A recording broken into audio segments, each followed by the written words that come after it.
Buying power बिल्कुल ख़त्म हो गई है। लोग शायद विंडो शॉपिंग के लिए आ रहे हैं, कीमत जानने के लिए आ रहे हैं कि शायद हमें कुछ सस्ता मिल जाए हमारे बच्चों के लिए, और कोशिश है उनकी कि कुछ ढूंढ के अपने बच्चों के लिए ऐसी चीज़ें लें। भाई मेरा तो दिल चाह रहा है कि हम दूध दुलारी के साथ एक और गाने का इजाफा कर लिया जाए, और क्योंकि वो फिर अच्छा है, दूध दुलारी का टेस्ट भी जो है वो ज्यादा मजे का हो जाएगा। क्यों सारिश, इजाजत है हम अपने सिंगर को बुला लें, अच्छा, टीवी हनीफ साहब को, हनीफ अखलाक साहब को। गाना सुनते हुए जो ज्यादा खा भी लिया जाता है, ये आपकी साजिश बिल्कुल है, मैं खाना चाह रही हूँ। जी जी हनीफ, हम चाहेंगे कि आप जो है गाने की तरफ जो है आप आ जाएं, और फिर आपको ज़बरदस्त से गाने के बाद जो है दूध दुलारी भी मैं खा सकूंगी। और यहाँ पे मैं आपको दोबारा आप लोगों का शुक्रिया अदा करूंगी साथ साथ, और आप सबके टाइम के लिए। और ये है कि इसी तरह से आप लोग मुस्कुराते रहें जहाँ रहें जिधर रहें, और हमारे नाज़रीन के लिए भी कि अपना बहुत ख्याल रखिए। आप सबको बहुत बहुत ईद मुबारक। प्लीज़ अपनी ईदी लेना मत भूलिएगा, अपना बहुत ख्याल रखिए। और हम चाहेंगे कि हमारे जो सिंगर है वो ज़रा हमें गाना प्लीज़ अपनी आवाज़ का जादू जगा। ठहरा है समा, हम तुम है जहाँ, आँखों से कहो आँखों से सुनो, धड़कन से कहो खामोश रहे, दुनिया से कहो आवाज़ न दे। ठहरा है समा,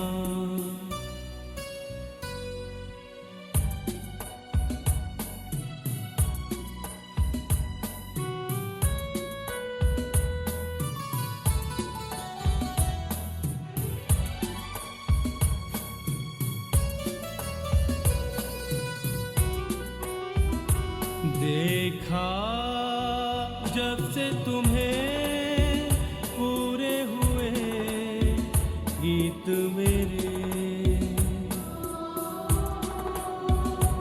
चाहूं यूं ही तुम्हें शामो सहर मीत मेरे। दिन शब में ढले, शब दिन में ढले, सावन बरसे सदियाँ गुजरी, हाथों में सदा ये हाथ रहे, दुनिया से कहो आवाज़ न दे।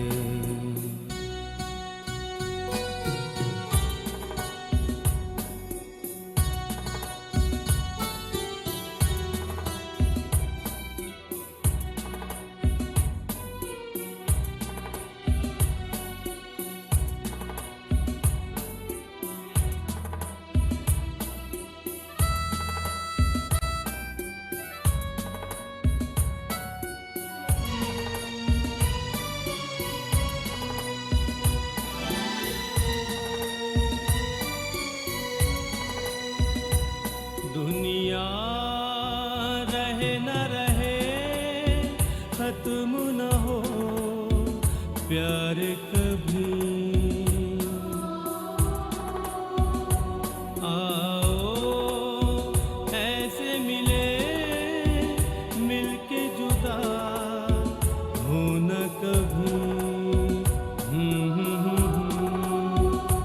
ठहरा है समा, हम तुम है जहाँ, गुमसुम है नजर खामोश जुबां, मैं न रहा तुम न रहे, दुनिया से कहो आवाज़